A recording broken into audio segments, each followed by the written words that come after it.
देश की आर्थिक राजधानी मुंबई एक ऐसा शहर है जहां सर्वधर्म समभाव की तर्ज पर लोग रहते हैं अपने परिवारों के साथ, और कई लोग तो यहां अपनी कई पीढ़ियां तक गुजार चुके हैं।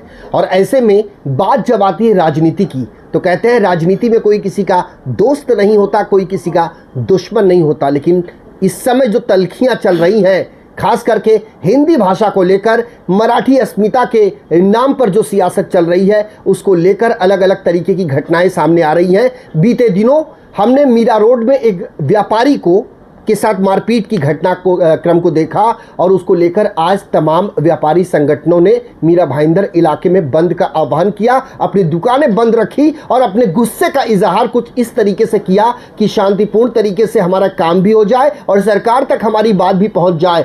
आखिर कब तक हम होंगे इस भाषावाद का शिकार, यही लोगों के मुखारबिन से सुनने को मिला। हमारे साथ आज मौजूद हैं परिणय शर्मा, जो पायलट भी रह चुके हैं, कई हजार किलोमीटर का इन्होंने हवाई सफ़र भी किया है, उड़ान भी भरी है, आकाश में उड़ते उड़ते ज़मीन भी नापने की इन्होंने शुरुआत कर दी है। और ऐसे में दिल्ली में भी इनका वास है, आर्थिक राजधानी मुंबई में भी ये रहते हैं। और आज इस भाषावाद को लेकर ये क्या सोचते हैं, इनके मन की टीस, इनके मन की वेदना, इनकी जो पीड़ा है, वो संजय उवाच के माध्यम से दर्शकों तक ये पहुंचाना चाहते हैं। और हम परिणय आपका स्वागत करते हैं, और सबसे पहले आपसे ये जानना चाहेंगे कि जो कुछ भी इस आर्थिक राजधानी मुंबई और उससे सटे आसपास के इलाकों में भाषावाद के नाम पर चल रहा है, इसको लेकर आप क्या सोचते हैं? जी, पहले तो आपका बहुत बहुत शुक्रिया, आपके चैनल में हमें इन्वाइट किया गया। ये आज की जो आपने मेरे को घटना बताई है, जो पिछले काफ़ी दिनों से चल रही है, ये हिंदुस्तान के इतिहास में 21वीं शताब्दी की सबसे शर्मनाक घटना है। क्योंकि हमारे पास इतने सारे टॉपिक्स हैं डिस्कस करने के लिए, जिस पे हमें अभी ध्यान देना है। इकोनॉमी को देखते हुए, मार्केट को देखते हुए, जो बहुत ही अजीबोगरीब ढंग से चल रहा है इस समय, किसी का कुछ नहीं पता कौन सी इंडस्ट्री क्या कर रही है, कैसे चल रहा है सब कुछ, महंगाई चरम पर है। लेकिन हम अटके हुए हैं किसमें? भाषा के ऊपर। और भाषा भी जो पूरे हिंदुस्तान की भाषाएं हैं, हम उस पे लड़ रहे हैं और अपने देश के अंदर लड़ रहे हैं। इससे बड़ा सरप्राइज़ क्या हो सकता है? मतलब पूरी दुनिया हिंदुस्तान पे आज हंस रही है कि ये भाषा के ऊपर लड़ रहे हैं, और अपने देश की भाषा। ये दरअसल ये कैंसर आया था 2007 से 8 के बीच में, जब कांग्रेस की सरकार होती थी महाराष्ट्र के अंदर, जब माननीय विलासराव देशमुख जी यहाँ के माननीय मुख्यमंत्री होते थे, तब उस समय पर ये घटनाक्रम चलता था। किसी ने भी इस चीज़ पर लगाम लगाने की कोई कोशिश नहीं की, सिर्फ उसको एक पर्टिकुलर टाइम तक कंट्रोल करने को दिखाया, वो भी ढंग से नहीं किया। तमाम कोर्ट के ऑर्डर आने के बाद उन ऑर्डर्स का किसी ने कंप्लायंस नहीं होने दिया ठीक से। और ये ज़्यादातर तभी देखा जाता है जैसे ही कोई ना कोई चुनाव नज़दीक आता है, वैसे ही ये सब घटनाएं अपने आप ऑटोमेटिकली स्टार्ट हो जाती हैं। और इसमें वो ना किसी की उम्र देखते हैं, ना कोई जेंडर देखा जाता है, ना कुछ। सीधा पूछेंगे, हाँ भाई कौन सी भाषा बोलते हो, क्या बोलते हो, ये क्यों नहीं सीखा, वो क्यों नहीं सीखा। तो बड़े ताज्जुब की बात है, अभी जैसे आ रहा है कि ये जैसे हिंदी को कंपल्सन से हटाया पढ़ाई से, तो इसमें हमें तो ये भी नहीं पता लगा कि कौन से स्टूडेंट्स का ग्रुप था जिनसे पूछा गया कि आपने कौन सी भाषा पढ़नी है, कौन से वो क्लास के बच्चे थे, कौन से यूनिवर्सिटी के स्टूडेंट्स थे, कौन से डॉक्टर के स्टूडेंट्स थे, कौन से इंजीनियरिंग के स्टूडेंट्स थे जिन्होंने अपना रिकमेंडेशन दिया होगा। आप ऑब्जेक्शन सजेशन की बात कर रहे हैं? जी जी, मतलब ये मुद्दा आया कहाँ से? सबसे पहले तो वो यही तो कह रहे हैं ना कि ये पढ़ना होगा, ये ऐसे पढ़ाई हो गई, ये कंपलसरी नहीं होगी। तो बच्चों ने बोला, किसी बच्चे ने बताया कि भाई नहीं मुझे ये सब्जेक्ट नहीं पढ़ना है। पॉलिटिकल पार्टियों ने बोला। हाँ, अब मैं पंजाब में पला बड़ा, तो मैं जैसे ही 5th स्टैंडर्ड में आया तो मेरे पास 2 चॉइस थी, संस्कृत और पंजाबी। मैंने पंजाबी पढ़ी, लेकिन मेरे को किसी ने फोर्स नहीं किया था या मेरा गला दबाया था तुम्हें पंजाबी पढ़नी पड़ेगी। और जैसे ही मैं 8th स्टैंडर्ड में आया, वो मेरा आखिरी साल था पंजाबी पढ़ने का, वहाँ से वो सब्जेक्ट ख़त्म हो गया।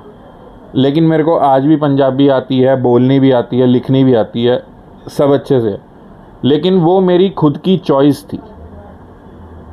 बात यहाँ पर किसी राज्य में यदि आप रहते हैं तो उस राज्य की जो भाषा है वो आपको आनी चाहिए। आप महाराष्ट्र की धरती पर रहते हैं तो क्या आपको मराठी भाषा नहीं आनी चाहिए? नहीं, बिल्कुल नहीं। ऐसा कहाँ से कंपल्शन हो गया कि मराठी आनी चाहिए? जिस राज्य में आप रहते हैं वहाँ की भाषा, आप साउथ में चले जाइए, वहाँ पर आप हिंदी में बात करेंगे, आपसे सामने वाला हिंदी में कोई रिस्पांस नहीं करेगा, वो अपनी भाषा में बात करेगा। आप किसी भी गुजरात में चले जाइए, वहाँ गुजराती में बात होती है। आप साउथ तो मैंने बताया ही आपको। वैसे महाराष्ट्र में अगर आप रहते हैं और कई सालों से रहते हैं तो आपका फ़र्ज नहीं बनता कि आप यहाँ पर मराठी भाषा का सम्मान करें, मराठी में बातचीत करने कम से कम आप सीखें। देखिए, ये सब क्या है कि जैसे कोई 30-35 साल का व्यक्ति महाराष्ट्र में आता है, कोई नौकरी करने आता है, ठीक है, कोई पढ़ाई करने आया, कोई बिज़नेस के टाइम पे पलायन हुआ। अब वो किस कैपेसिटी में उस समय पर आया, कितनी कंफर्टेबल पोजीशन पर वो है, वो डिपेंड करेगा। अब उसके जो बच्चे यहाँ पैदा होंगे वो ऑटोमेटिकली सीख जाएंगे, किसी को बताने की भी ज़रूरत नहीं पड़ेगी कि मराठी सीखो। आपने साफ साफ कह दिया है कि महाराष्ट्र में आप रहते हैं तो आपके मराठी बोलना कोई कंपलसरी नहीं है। आपकी बातों से मुझे ये लग रहा है। जी जी जी, बिल्कुल नहीं है। क्योंकि कैसे महाराष्ट्र तो बाद में है, सबसे पहले इंडिया है।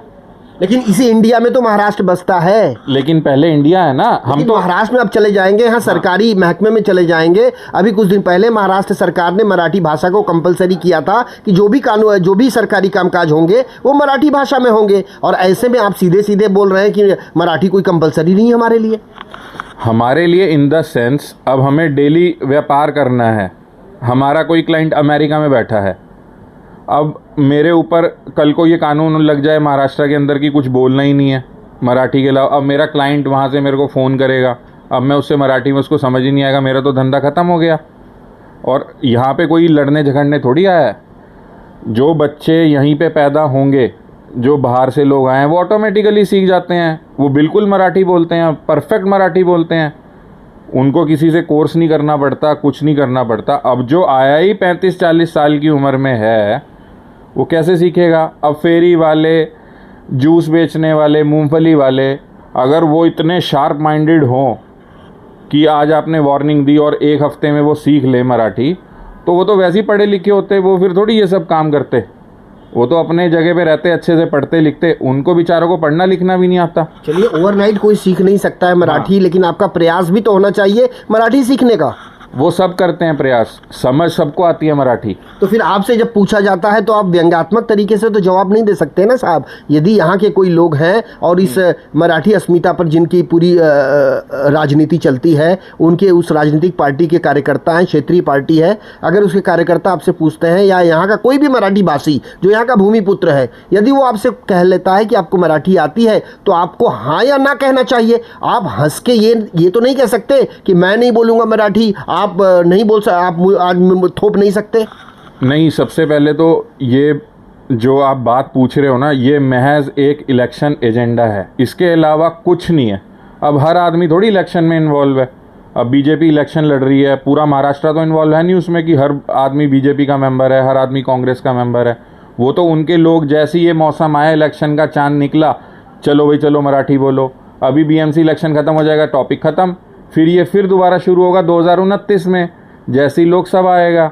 ये बेसिकली क्या है, सही मुद्दों से ध्यान भटका रहे और इसमें आप एंगेज रहो, एक दूसरे को मारो पीटो, उन्हें कोई लेना देना नहीं है। अभी पॉलिटिक्स में क्या चलता है कि कोई भी परमानेंट दुश्मन नहीं, कोई भी परमानेंट दोस्त नहीं है, आज इधर कल उधर। लोग सच में लड़ बढ़ते हैं आपस में। अब ऐसे ही जब पहलगाम अटैक हुआ था, इतना सीरियस और उसको मतलब ऐसे वे में दिखाया गया कि नाम पूछे गए, हिंदू कौन, ये कौन, वो कौन, और गोली मार दी। यात्राएं निकल रही थी, तिरंगा यात्रा, ये वो, अब ले बदला लो, ये पाकिस्तान, मुसलमान, ऐसी की तैसी कर देंगे, फलाना कर देंगे। अब तो आपस में ही लड़ पड़े, फिर उसका तो कोई सिग्निफिकेंस ही नहीं रह गया। घटना हिंदुस्तान में हुई, ये भी घटना हिंदुस्तान में हुई। पहले तो ये देखा जाए ना कि भाई वाकई आप ये लोग अपने आप को हिंदुस्तान का हिस्सा भी मानते हैं, या तो फिर अलग देश के लिए अप्लाई करा जाए, एक नया कंट्री बने। और ऐसे चलते रहे तो फिर तो यूरोप की तरह टुकड़े हो जाएंगे हिंदुस्तान के। कर्नाटका अलग कंट्री बन जाएगा, महाराष्ट्र अलग, तमिलनाडु अलग। तो हम रिपब्लिक ऑफ इंडिया क्यों बोलते हैं? वो इसीलिए बोलते हैं ना कि सब एक है, भारतीय गणराज्य। अभी आप कल आपका बायोलॉजी का एग्ज़ाम है, आपको कोर्स करना है, आपका सिलेबस पूरा करना है, आपका अभी भी चैप्टर छूटा हुआ है, अचानक से आपके दिमाग में अरे यार मराठी सीखो, आप क्या करोगे? आप कहोगे ना बायोलॉजी का एग्ज़ाम करूँ मैं पहले जाके, फिर ये चीज़ें ही नहीं है।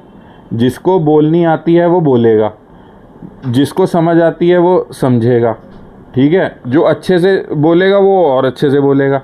अब आपने वो वीडियो देखा था जिसमें उस दुकानदार से पूछा जा रहा है मराठी आती है या नहीं, हाँ। और बाद में उस पर हमला होता है, ये आपने देखा था? जी मैंने देखा, उन्होंने बिल्कुल सही जवाब दिया। उनसे पूछा गया कि कौन सी भाषा बोली जाती है यहाँ पे? यहाँ पे सभी भाषाएं बोली जाती हैं। अब कोई हमारे पंजाबी फ्रेंड हैं, उनके घर में जाएंगे, उनके माता पिता दादा दादी पंजाबी बोलते हैं, कच्छ के लोग आपस में कच्छी भाषा में बात करते हैं, गुजरात के लोग गुजराती बोलते हैं, महाराष्ट्र के लोग मराठी बोलते हैं, कुछ लोग इंग्लिश भी बोलते हैं, कुछ लोगों को उर्दू भी पसंद है। तो ये तो एक हमारा देश है ना, तो यहाँ सभी भाषाओं का सम्मान है और ये हमारे देश की भाषा है। सभी भाषाओं का सम्मान है तो सिर्फ क्या महाराष्ट्र में ही सभी भाषाओं का सम्मान है? ये साउथ में सम्मान नहीं होना चाहिए? नहीं, साउथ में भी होता है ये। साउथ में कहाँ हिंदी बोलते हैं? सब बोलते हैं। जिसको ये तो देखो, मैंने आपको क्या बताया, ये केवल एक चुनावी एजेंडा है। साउथ वालों को भी क्या चाहिए, आजकल आपने देखा होगा बहुत बड़ा फैशन चल पड़ा है, कर्नाटका में रहना है तो कन्नड़ सीखना होगा, ये वो। तो अभी उसके कुछ नुकसान भी आने शुरू हो गए हैं। काफ़ी सारे जो छोटी स्टार्टअप्स कंपनीज़ थी और भी थोड़ी मिड सेगमेंट की काफ़ी कंपनीज़ पूना में शिफ्ट हो गई हैं। उन्हें नहीं सीखनी वहाँ पे कन्नड़ ज़बरदस्ती रोज़ ये सब करना, वो पूना आ गए। मुंबई से सटे मीरा रोड में एक होटल व्यापारी के साथ मारपीट हुई थी और उसको लेकर मीरा भाईंदर में आज सुबह 11 बजे से लेकर शाम 5 बजे तक सभी दुकानें बंद रही। अब इस तरीके से यदि मारपीट होती है, इस तरीके से घटनाएं होती है, इस तरीके से विरोध प्रदर्शन होता है, तो समाज में इसका संदेश क्या जाता है आपके शब्दों में? ये बहुत ही डेंजरस है।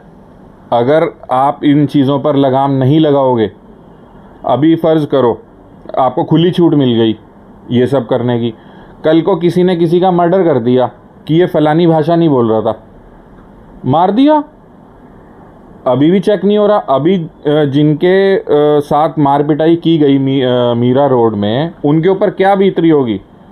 वो अपने परिवार में अपना चेहरा नहीं दिखा पा रहे होंगे। वो अच्छे खासे मेरे ख्याल से 50+ की उम्र के व्यक्ति हैं, उनके तड़ातड़ कितने 6-7 थप्पड़ मारे गए। थोड़ा तो शर्म लिहाज हो। ऐसी कौन सी बिजली गिर गई? और वो व्यक्ति कोई साधारण व्यक्ति नहीं है। जोधपुर स्वीट्स के नाम से उसकी शॉप है, कितने लोगों को रोज़गार देता होगा वो। और आज का जो शाम तक का मार्केट बंद हुआ, उसका कितना रेवेन्यू लॉस होगा? जो टैक्स सरकार को जाता, जो उनकी बेचारों की सभी दुकानदारों की कमाई होती, उसकी भरपाई कैसे होगी? अब ये बिल्कुल भी जायज़ नहीं है। इसके बहुत ही नेगेटिव इम्पैक्ट्स होते हैं, क्योंकि बच्चों की भी कैटेगरी अलग अलग टाइप की होती है। एक बहुत बढ़िया रहेगा, एक थोड़ा कम बढ़िया, एक एवरेज, एक बिलो एवरेज, एक उससे भी बिलो। तो सब अपने आप को उसी अकॉर्डिंगली ढालते हैं। तो यही कारण होता है कि इंडिया से पलायन हो जाता है। कोई MBBS करता है एम्स से, जिसके ऊपर सरकार 25-30 करोड़ रुपया खर्च होता है जिसका सब्सिडी में, वो MBBS करने के बाद अमेरिका चले जाता है, क्योंकि यहाँ पे उसकी वैसी इज्जत नहीं हो रही, वो सब उसको नहीं देखने को मिल रहा। तो और जो गलत वे में लेगा, जिसको मज़ा आएगा, वो स्कूल में मारेगा बच्चों को, कॉलेज में लड़ेगा। उनको बहाना चाहिए, क्योंकि स्टूडेंट पॉलिटिक्स स्टार्ट हो जाती है यूनिवर्सिटी में। जैसे ही बच्चा आता है वहाँ ये सब चलेगा, क्योंकि अल्टीमेटली वहाँ भी इन्हीं लोगों की पार्टीज़ हैं जो यूथ ब्रिगेड में है, ABVP हो गई, NSUI हो गई, वहाँ भी सेम एजेंडे वर्क करेंगे। हमारा कहने का मतलब सिंपल है, जब आप इंडिया में रह रहे हो, ये सभी भाषाएं इंडिया की हैं, तो अपने देश में क्या प्रॉब्लम है? मैं अमेरिका में रहता था, वहाँ पर सेकेंडरी लैंग्वेज चलती है स्पेनिश, क्योंकि वहाँ पे सबसे ज़्यादा स्पेनिश माइग्रेंट्स हैं। लेकिन वो ये नहीं हो गया कि उनको अगर स्पेनिश बोलने को बोल दिया तो वो बिल्कुल स्पेनिश में ही चलेंगे। कम्युनिकेशन सारा इंग्लिश में चलता है। वो पूछते हैं कि आपने स्पेनिश में भी बात करनी है क्या, मतलब कॉल सेंटर पे जैसे आप कॉल करो, बैंक में जाओ, इवन पासपोर्ट का फॉर्म भर रहे हो तो एक चॉइस रहती है। उसमें ये नहीं होता अरे अगर आपने उस पर उंगली उठाई तो आपका गला घोट दिया जाएगा। अब वहाँ पे हमने तो कभी भी नहीं सुना कि कोई ये कैलिफोर्निया से है, अरे ये न्यूयॉर्क से है, इसकी इंग्लिश में ना थोड़ा वेरिएशन आ रहा है तो इसको मारो, ये सीख नहीं रहा कैलिफोर्निया के हिसाब से। इवन आप लंदन में जाओ तो लंदन में कम से कम 10-12 तरीके की इंग्लिश चलती है, इतनी इंग्लिश में ही वेराइटीज़ हैं। हमने तो कभी नहीं सुना कि उसमें वो एक्सेंट के बेस पे डिफ्रेंशिएट कर रहे हो आपस में और एक दूसरे को मार रहे हो, दुकानें बंद हो रही हों इस चीज़ के पीछे। मतलब मुद्दे इतने सारे हैं देश के पास, हम उस पे अटके हुए हैं। एक व्यक्ति झगड़ा करता है और एक व्यक्ति झगड़े के लिए उकसाता है, दो चीज़ें अलग अलग हैं। मेरे पूछने का अभिप्राय ये है कि कुछ लोग हैं जो अब जैसे उत्तर भारतीय समाज के साथ मारपीट हो रही है तो वो उत्तर भारतीयों की तरफ से कुछ इस तरीके से प्रतिक्रियाएं देने लगते हैं कि मामला सुलझने के बजाय उलझने लगता है। ऐसे लोगों के लिए क्या कहेंगे आप? देखिए, सबसे पहले तो मैं थोड़ा सा आपसे असहमत हूँ उत्तर भारतीय वर्ड पे। मेरे को इंडिया के अलावा कुछ नहीं नज़र में आता। यही वो समस्या है, अपने आप को अलग दिखा के सामने वाले को मौका मिलता है भड़काने का। अब होता क्या है कि जैसे आपने उत्तर भारतीय करा, उस समाज में भी कुछ ऐसे भीष्म पितामह हैं जो पहले आग जानबूझ के भड़काते हैं, खुद को मसीहा बताते हैं, जब आग फैल जाती है तो या तो घर में बंद हो जाएंगे या अपने गांव चले जाएंगे। जिसे हमारा ये के लिए आपका बहुत बहुत धन्यवाद परिणय। कहते हैं विवाद किसी मसले का हल नहीं होता है, और यदि कहीं विवाद है तो उसे कानूनी प्रक्रिया के तहत भी सुलझाया जा सकता है, मारपीट से किसी मामले का हल नहीं हो सकता। इसी तरीके से महाराष्ट्र में जो लोग भी भाषा पर राजनीति कर रहे हैं उन्हें ये सोचना होगा, उन्हें ये समझना होगा, अपनी बातों को सामने रखना, अपनी बातों को सामने वाले के दिमाग में उतारना, उसके लिए कई तरीके हो सकते हैं, लेकिन आप किसी पर हमला नहीं कर सकते, कानून हाथ में नहीं ले सकते। हमारे इस आज के सफर में मेरे साथ अभी के लिए इतना ही। कल हाजिर होंगे किसी अन्य शख्सियत के साथ, किसी अन्य विषय को लेकर। तब तक के लिए मुझे यानी संजय मिश्रा को दीजिए इजाजत। नमस्कार।